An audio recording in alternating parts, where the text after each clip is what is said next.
बकरा ईद आने से पहले ये तैयारी कर लें। यूट्यूब की तारीख में पहली बार ऐसा आंखें फाड़ देने वाला तरीका आपके साथ शेयर करूँगी। और ईद के रोज़ ऐसा होता है कि मेहमान आ जाते हैं, तो फिर उस दिन हम मेहमानों को टाइम दें या उनकी आंखों से आंसू निकालें। प्याज, अदरक, लहसुन वगैरह को छील कर मेहमानों को रुलाते रहें, नहीं तो ऐसा नहीं हो सकता। उससे पहले हमें ये तैयारी कर लेनी चाहिए। और लकड़ी की राख से लहसुन छीलने का नहायत ही अनोखा तरीका आपके साथ शेयर करूंगी, जो कि आज तक किसी ने भी यूट्यूब की तारीख में बताया ही नहीं, शेयर ही नहीं किया। बिस्मिल्लाहिर्रहमानिर्रहीम। माय व्यूवर्स, कैसे हैं जी आप सब लोग जी? तो कुछ मैं प्रैक्टिकली आपको करके दिखाऊंगी और कुछ मैं ज़बानी आपके साथ तरीके शेयर करूंगी, जो कि बहुत ही बेस्ट हैं। लेकिन फ़िलहाल जो मैं तरीका आपके साथ शेयर कर रही हूँ, स्क्रीन पे जो आपको नज़र आ रहा है वो इस तरह। मैंने एक कपड़ा ले लिया। आप इस कपड़े को सिलाई करके एक थैला सा बना सकते हैं, एक झोला सा बना सकते हैं। फिर उसमें इस तरह लहसुन की कलियां तोड़कर उसमें डाल दें। और अब इसमें मैं जी शामिल करने लगी हूँ 2 चम्मच के करीब इसमें आटा शामिल करने लगी हूँ, जो हम रेगुलर यूज़ करते हैं। और 1 टेबल स्पून इसमें जाएगा जी सॉल्ट।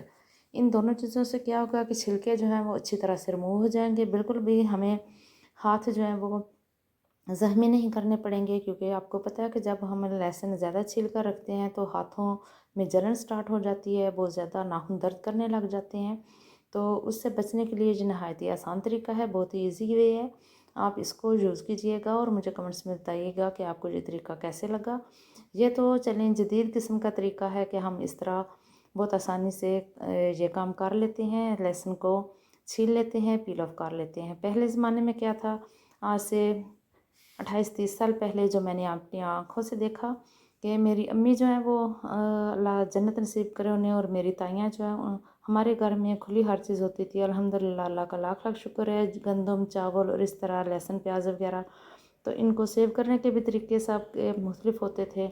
और मैंने जो अपनी आंखों से देखा वो ये था कि अम्मी लहसुन इस तरह जब घर में ज़्यादा आता था तो उसमें जब हम आटा छानते हैं और वो जो छान सा निकलता है उसको, और नमक को लेकर इस तरह पहले मिक्स कर लेती थी, जिस तरह मैं ये रगड़ रगड़ कर आपको दिखा रही हूँ। मैंने यहाँ पर आटे का यूज़ किया, क्योंकि छान तो आपको पता है आपको कि चक्की वाला आटा हो या थैले वाला आटा हो, उसमें से छान तो निकलता ही नहीं।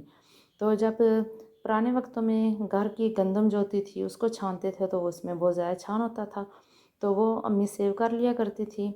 या थोड़ा सा भी अगर हमने एक टाइम पे आटा गूंदा है तो उसमें से जो छान निकला है 2-3 चम्मच के करीब वही रख लिया, और फिर इस तरह लहसुन में डालकर इसको पील ऑफ कर लिया। ये बहुत ही आसान तरीका था। पहले लोग जो होते थे वो बहुत ज़्यादा खुदा खौफ होते थे, खुदा तरस होते थे, उन्हें बहुत ज़्यादा डर लगता था और समझते थे कि हमें इस तरह आटा अगर यूज़ किया तो वो ज़ाया होगा। तो छान जो होता है वो तो खैर गाय, बकरियों, भैंसों को चारे के तौर पर चारे में मिक्स करके डाल दिया जाता है तो वो काम आ जाता था, और आटे को ज़ाया करने का तो सवाल ही पैदा नहीं होता था। तो इस तरह वो छान का इस्तेमाल करते थे। और एक और तरीका जो मैंने बचपन में अपने हमसायों के घर देखा वो मुझे आज तक भी याद है। मैं जब ये लहसुन छील रही थी तो मुझे वो तरीका भी याद आ गया, और अम्मी की बातें भी मुझे याद आ गई कि मैं अपने हमसायों के घर होकर रही। अम्मी ने चना पुलाव बनाया था, तो मेरे घर जो हमसाए थे हमारे सारे वो अम्मी की फ्रेंड्स थी। तो अम्मी कहते हैं कि जाओ ना ज़रा ये मासी राबिया के घर चावल दो। तो मैं उनके घर चावल देने चली गई, तो उन्होंने इसी तरह लहसुन फैलाया हुआ था। और आपको पता है कि पुराने ज़माने में जब कुकिंग करने के लिए एक तो किचन होता है जो रसोई जिसको कहते हैं, एक वो होता है, और एक खुला सेन में उन्होंने चार दीवारी सी बना के उसमें चूल्हे वगैरह जो पत्थर के, सीमेंट के, वो सेट किए होते थे और उधर ही कुकिंग होती थी। तो जो हमारी राबिया वो उधर बाहर ओपन जो किचन था उसमें बैठी हुई थी, और इस तरह लहसुन बहुत ज़्यादा आगे पीछे उनके फैला हुआ। तो मैंने पूछा, मासी जी आप क्या कर रही हैं? तो कहती हैं कि लहसुन साफ़ करके इसको मैं संभालने लगी हूँ। आजकल के ज़माने में कहते हैं कि सेव करने लगे हैं, स्टोर करने लगे हैं। पहले जो होता था कि मैं इसको इसकी साँप सिकर करने लगी हूँ, ताकि ये जब बहुत ज़्यादा इकट्ठा हो जाए तो फिर ये ख़राब होने का भी डर होता है, और इसको सेव करना तो बहुत ज़्यादा ज़रूरी हो जाता है। तो मासी राबिया ने क्या किया कि पहले आपको पता है कि जब लकड़ियों वाले चूल्हे होते थे तो उसमें घर में जितने पुराने अखबार वगैरह जो होते थे या कपड़े की जो कतरनें होती थी वही रख कर तो लकड़ियाँ जला लिया करते थे। तो मासी राबिया भी ने भी उस दिन लकड़ियाँ इसी तरह जलाई हुई थी, तो उसकी राख बची हुई थी। खाना उन्होंने पहले ही बना लिया था। तो मासी राबिया ने ना क्या किया कि राख को इस तरह कपड़े में डाला, और उसके ऊपर कोयला जो उसको कहते हैं कुटा हुआ कोयला जो होता है ना, वो उनके पास था, वो उन्होंने ले लिया। और क्योंकि वो थोड़ा थोड़ा सा मोटा उन्होंने रखा हुआ था, तो ये दोनों चीज़ें मिक्स करके कपड़े में डाली और लहसुन डाल के अच्छी तरह से, जिस तरह ये मैंने आपको अभी इसको रगड़ रगड़ कर मसल मसल कर दिखाया, इसी तरह वो भी कर रही थी। तो मैंने बोला कि मासी जी इस तरह काला नहीं हो जाएगा? तो कहती है नहीं, काला क्यों नहीं, इसको हमने धोना है, फिर हम इसको धूप में रख के थोड़ी देर के लिए हुश करेंगे, कपड़े के ऊपर डाल के, चारपाई के ऊपर कपड़ा डालूंगी और उसके ऊपर रख दूँगी, इसको हवा भी लगेगी और धूप भी लगेगी, तो ये खुश्क हो जाएगा और बिल्कुल भी काला नहीं होगा। और वाकई मैंने देखा कि वो बिल्कुल भी काला नहीं, क्योंकि उसमें राख थी और कोयले का तो असर ही नहीं हुआ था उसको।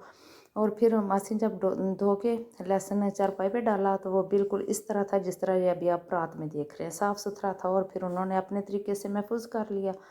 और उन्होंने कैसे महफूज किया कि सारे लहसुन को खुश्क कर लिया और फिर इसको वो बोरी जो होती है उसमें डाल के ना, छोटे छोटे पीस उसके कट करके थैले छोटे छोटे बनाए और बोरी में डाल के उसको तो रख दिया। तो ये लहसुन कभी भी ख़राब उस तरह नहीं होता।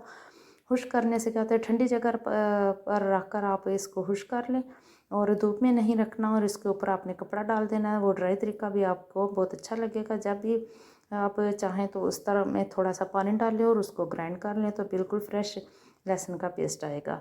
जी, तो मैंने आपके साथ 2 से 3 तरीके शेयर किए, और ये जो तरीका आप देख रहे हैं ये आजकल के ज़माने में चल रहा है। आजकल यूट्यूब पर ये बहुत ट्रेंडिंग वीडियो है लहसुन छीलने की और सेव करने की, तो मैंने ये आपके साथ शेयर किया।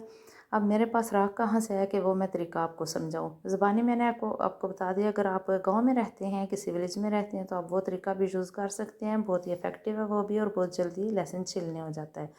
और अब ये जो आटा बन गया था, इसको मैंने छान लिया था। आटा और नमक जो हमने डाला था, इसको वेस्ट नहीं करना। ये मैंने गीला करके तो परिंदों को डाल दिए, और लहसुन मैंने धोकर तो इस तरह वॉश करके तो अपने पास रख लिए।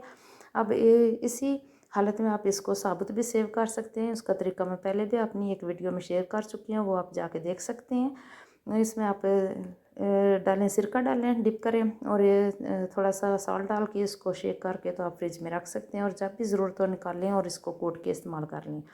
और दूसरा तरीका ये जो पेस्ट बनाने का है, ये तो बहुत ही बेस्ट है। इससे बहुत ज़्यादा टाइम की बचत भी होती है, और हमारी जो हाथ दर्द करते हैं लहसुन छील छील के, उस टेंशन से भी हम बच जाते हैं। इससे क्या होगा कि बार बार रोज़ रोज़ हमें ना तो लहसुन छीलना पड़ेगा, ना ही हमारे हाथों से स्मेल आएगी, और ना ही हमारा टाइम वेस्ट होगा। यहाँ पर जी मैं लॉन्ग टाइम के लिए सेव करने लगी हूँ। तकरीबन ये 1.5-2 माह तो चल ही जाएगी पेस्ट, क्योंकि बहुत ज़्यादा लहसुन है। तकरीबन 1 kg के करीब है, तो मैंने इसमें हाफ कप के करीब सिरका ऐड कर दिया है, और 1 टेबल स्पून इसमें डाल दूँगी मैं जैसे नमक। और जी एक पॉइंट पे जो है आपने याद रखना है कि जब भी आप कुकिंग करें और लहसुन अदरक में ये दोनों चीज़ें शामिल करके सेव करें, यानी कि नमक और सिरका, तो आपने कुकिंग करते हुए नमक जो है वो बहुत कम डालना है। अगर कम लगे आपको तो ज़्यादा कर सकते हैं, लेकिन एक बात ज़हन नशीन रखिएगा कि आपने लहसुन में और अदरक में नमक डाला हुआ है। ये ना हो भूल कर आप अपने हिसाब से सॉल्ट डालें और वो सॉल्ट खाने में बहुत ज़्यादा हो जाए। इस तरह मैंने ब्लेंडर में डालकर सारा जवे जो है लहसुन की, इनको ब्लेंड कर लिया। ये अच्छी तरह से पेस्ट बन चुकी है। बाज़ार से आपको महंगी महंगी पेस्ट लाने की बिल्कुल ज़रूरत नहीं। घर में ये थोड़ा सा टाइम निकालें, 10-15 मिनट लगेंगे, और आपकी होममेड गार्लिक पेस्ट बनकर रेडी हो जाएगी। बहुत ही खुशबू अच्छी आ रही है इसकी। अब मैं आपको बताती हूँ कि आपने कैसे इसको फ्रिज में रखना है। जी, ये देख सकते हैं कितनी स्मूथ सी इसकी पेस्ट बन चुकी है। बिल्कुल भी इसमें कोई साबुत लहसुन नहीं रह गया। अब मैंने ये एक शीशे का जार लिया, इसको मैंने अच्छी तरह से वॉश करके और ड्राई कर लिया। धूप में मैंने इसको आधे घंटे के लिए रख दिया था। अगर आपके पास ज़्यादा टाइम हो तो आप ज़्यादा देर भी रख सकते हैं।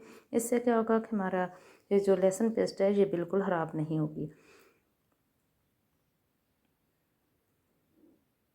इसके ऊपर आप कैप लगाएं। जी, तो बिजली यहाँ पर आ जा रही थी, यूपीएस वगैरह चल रहे थे, तो थोड़ी सी वीडियो ख़राब हुई, तो इसके लिए माजरत।